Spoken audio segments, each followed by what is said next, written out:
আসসালামু আলাইকুম। প্রিয় দর্শক, একজন সংসদ সদস্য এবং একজন এমপি তার আসলে কতটুকু ক্ষমতা, সে কী করতে পারে? তিনি আইন প্রণয়নের জন্য জাতীয় সংসদে বসতে পারেন, অন্য আরও 299 জন এমপির সঙ্গে বসে উনি আইন প্রণয়নে তার যে ভূমিকা সেটুকু রাখতে পারেন।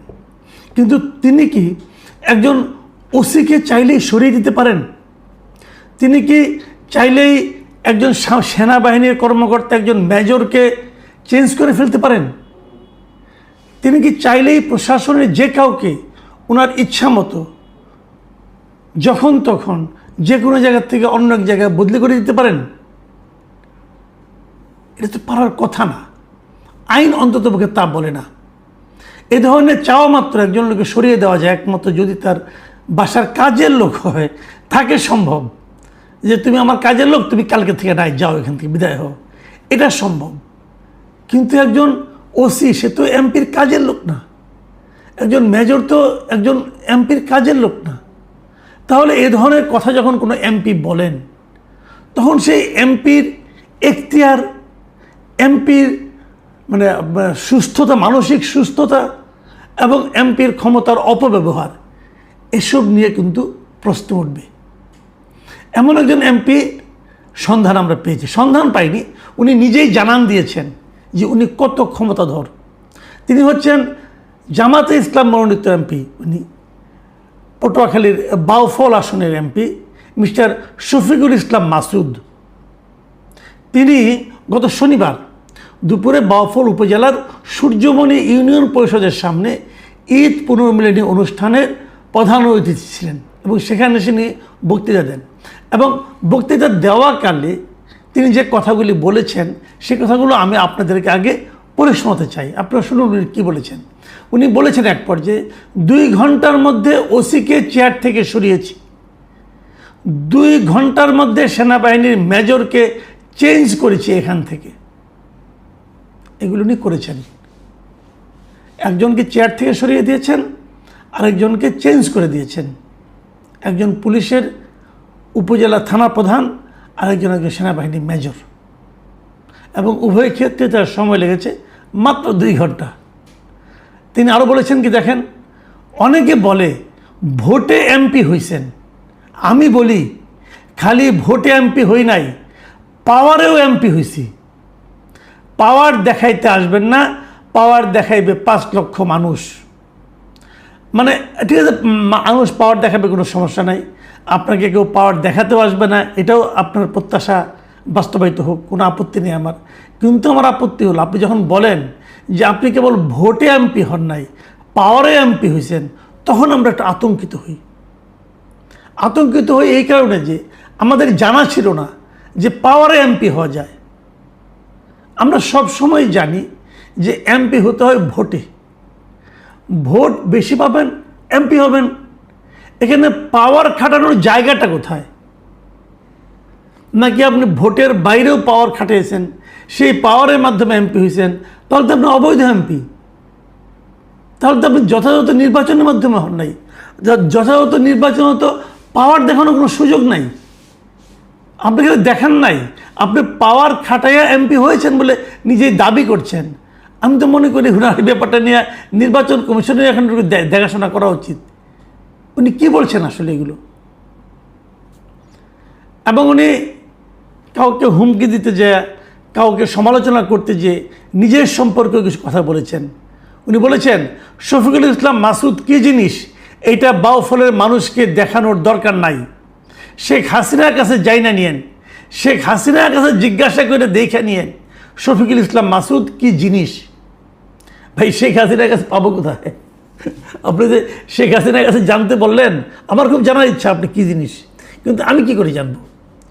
শেখ হাসিনা তো নাই এই দেশে, সে তো ইন্ডিয়ায় চলে গেছেন। এখন শেখ হাসিনার কাছে আমি কী জানবো? আচ্ছা মিস্টার মাসুদ, আমি আপনাকে একটা কথা বলতে চাই। আপনার নামের সঙ্গে অবশ্যই আমার নামের একটু মিল আছে, এই জন্য আমি একটু কৌতূহলী হয়ে উঠেছি আপনার ব্যাপারে। শেখ হাসিনা যখন দেশে ছিলেন, শেখ হাসিনা যখন এদেশের প্রধানমন্ত্রী ছিলেন, তখন তাহলে উনি আপনার ক্ষমতা টের পেয়েছিলেন? তখন আপনি কী ছিলেন ভাই? শেখ হাসিনার আমলে আমি তো কখনো শুনিনি যে শেখ হাসিনা শফিকুল ইসলাম মাসুদের ভয়ে কাঁপছেন। তাহলে আপনি কী জিনিস আসলে ভাই বুঝতে চাই।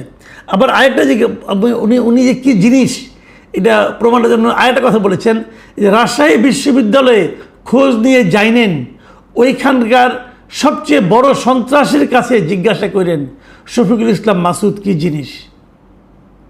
মানে একজন সবচেয়ে বড় সন্ত্রাসী রাজশাহী বিশ্ববিদ্যালয়ে, তিনি জানেন যে আপনি কি জিনিস। এই যে একজন সন্ত্রাসী জানেন আপনি কি জিনিস, আর কেউ জানে না, এটা কি আপনার জন্য বাড়তি কোনো সম্মান বয়ে আনে? আমি বুঝতে পেরেছি আপনি একটু উত্তেজিত হয়ে গিয়েছিলেন, কিন্তু এই উত্তেজনা আপনাকে কোথায় ওঠাচ্ছে অথবা কোথায় নামাচ্ছে সে বিষয়ে কি কোনো খেয়াল আছে? ভাই মাসুদ সাহেব, আমি আপনাকে একটা কথা বলি, আপনি তখন আর আগের মতো না। আপনি কিন্তু এখন কেবল জামাত নেতা তা না, কিন্তু আপনি এখন একজন সংসদ সদস্য। ওই এলাকায় যারা জামাত না করেন আপনি তাদেরও সংসদ সদস্য। কিন্তু এমন কিছু কেন বলেন যার মাধ্যমে সংসদ সদস্য হিসাবে আপনার যে অবস্থান সে অবস্থানটা ক্ষতিগ্রস্ত হয়? কেন বলেন? তবে উনি শেষ দিকে কিছু কথা বলেছেন যেটা আমার কাছে খুব ইন্টারেস্টিং মনে হয়েছে, সেটাও আপনাদের একটু শেয়ার করি। এটা অতটা বিতর্কিত না, আমার এই কথাটা পছন্দ হয়েছে। উনি বলেছেন শেখ হাসিনা উন্নয়ন তো কম করে নাই, তারপরও পালানো লাগছে কেন? উন্নয়ন করে যদি টিকে থাকতে পারতো তাহলে বাংলাদেশে একমাত্র শেখ হাসিনার টিকে থাকার কথা, কিন্তু পারে নাই কেন? আমার সেই কথাটা পছন্দ হয়েছে। এই কথাটার মাধ্যমে আপনি একটা সত্য কথা বলছেন যে কেবল উন্নয়ন দিয়ে ক্ষমতায় টিকে থাকা যায় না। ক্ষমতায় টিকে থাকার জন্য আরও কিছু বিষয় লাগে।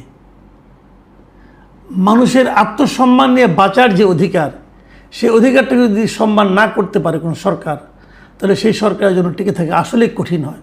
যেটা উনি ওনার পরের সেন্টেন্সগুলোতে বলেছেন।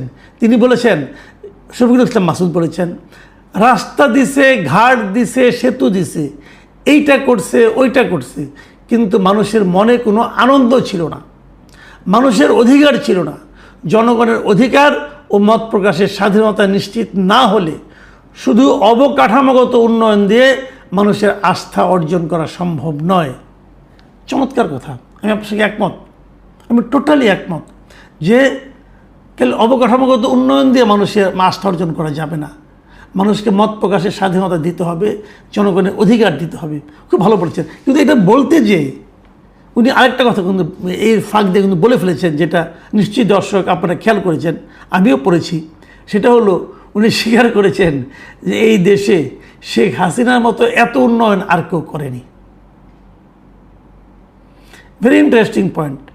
তো এখন যদি পরবর্তী কোনো সরকার যারা থাকবে ক্ষমতায়, যেমন ধরেন আপনারা আছেন অথবা বিএনপি আছে অথবা যে কেউ থাকুক, তারা যদি তাদের আমলে যদি জনগণ ফিল করে যে তাদের অধিকার অর্জিত হচ্ছে না, তাদের মত প্রকাশের স্বাধীনতা তাদের চাহিদা অনুযায়ী হচ্ছে না, যদি জনগণ ফিল করে, তখন কিন্তু জনগণ আগের সরকারের এবং এই সরকারের উন্নয়নের তুলনা করতে থাকবে। সেই তুলনায় আপনারা কোথায় থাকবেন সেটা একবার একটু মাথায় রাখেন। এটা এই সরকারকেও আমি মাথায় রাখার জন্য অনুরোধ করছি। এই যে কথাগুলো আমি বললাম, এগুলো সুস্থভাবে যে কেউ চিন্তা করলে ভাববেন একজন এমপি কি এতটাই মূর্খ, এতটাই গোয়ার যে এইভাবে কথা বলতে পারে?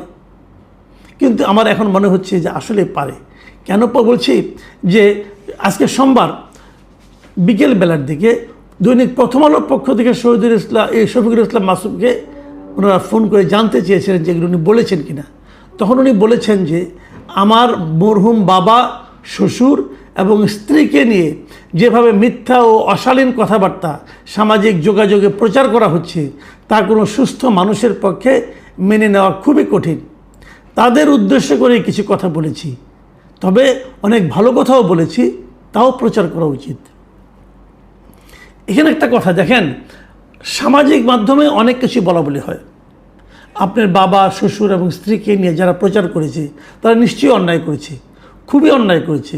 আমি মনে করি সামাজিক মাধ্যমে এই সমস্ত কথাবার্তা কিন্তু আপনারা আইনগত ব্যবস্থা নিতে পারেন, সরকার চাইলে পারে। আমি তো দেখি মাঝে মাঝে প্রধানমন্ত্রীকে নিয়ে কিছু বললে পরে তাকে আপনারা ধরে ফেলেন, কেউ ধর্মীয় উত্তেজনা তৈরি করতে গেলে তাদেরকেও ধরা সম্ভব।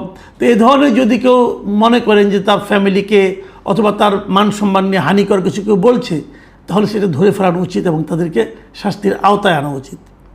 এই সঙ্গে সঙ্গে আমি মিস্টার শফিকুল ইসলাম মাসুদকে আরেকটা কথা স্মরণ করাতে চাই। এই যে সামাজিক মাধ্যমে যে মানুষকে আক্রমণ করা, অশ্লীল কথাবার্তা বলা এবং নানাভাবে হেয় প্রতিপন্ন করা, বিপর্যস্ত করে তোলা, এই কাজগুলো কিন্তু করার জন্য বাংলাদেশের চ্যাম্পিয়ন হলো যারা, তারা কিন্তু আপনাদের দলের মানে জামাতের বট বাহিনী বলা হয় এদেরকে। জামাতের বট বাহিনীর মতো এত পারঙ্গম এই কাজে আর কেউ আছে বলে আমার জানা নাই। তো যে কাজটা আপনার দলের লোকরা অথবা আপনার দল দ্বারা প্ররোচিত লোকরা অথবা আপনার দল দ্বারা নিয়োগকৃত লোকরা প্রতিনিয়ত বিভিন্ন জনের বিরুদ্ধে করে থাকে, যার শিকার আমিও হয়েছি বহুবার, যেটা করে থাকে, তাদেরকে থামান। আপনি নিশ্চয়ই এখন বুঝতে পারছেন কেমন লাগে। তো তাদের এই বট আক্রমণের ফলে অন্য মানুষদের কেমন লাগে একবার ভাবার চেষ্টা করুন মিস্টার মাসুদ। কিন্তু যে কথাটা আমি বলবো, দেখেন, একজন সাধারণ মানুষ এবং একজন এমপি, এই দুজনের বক্তব্য কিন্তু অনেক পার্থক্য। সাধারণ মানুষের বক্তব্য এটা নিয়ে কিন্তু পত্রিকায় নিউজ হয় না। এই যে আপনি বললেন না, আমি তো অনেক ভালো ভালো কথাও বলেছি, সেগুলো কোনো বিষয় আসলো না, আসবে না। তো যে কথাগুলো আপনার স্বাভাবিক সেগুলো নিউজ হবে না, আপনার যে কথাগুলো অস্বাভাবিক সেগুলি নিউজ হবে। যে কথাগুলো আপনার বলা উচিত যখন আপনি সেগুলি বলবেন তখন সেগুলি স্বাভাবিক কথা, কিন্তু যে কথাগুলো আপনার বলা উচিত না যদি আপনি সেগুলি বলেন তখন আপনাদের অস্বাভাবিকতাই কিন্তু নিউজ হবে। এটাই নিয়ম। কাজে এই নিয়মে আপনার মানে অবাক হওয়া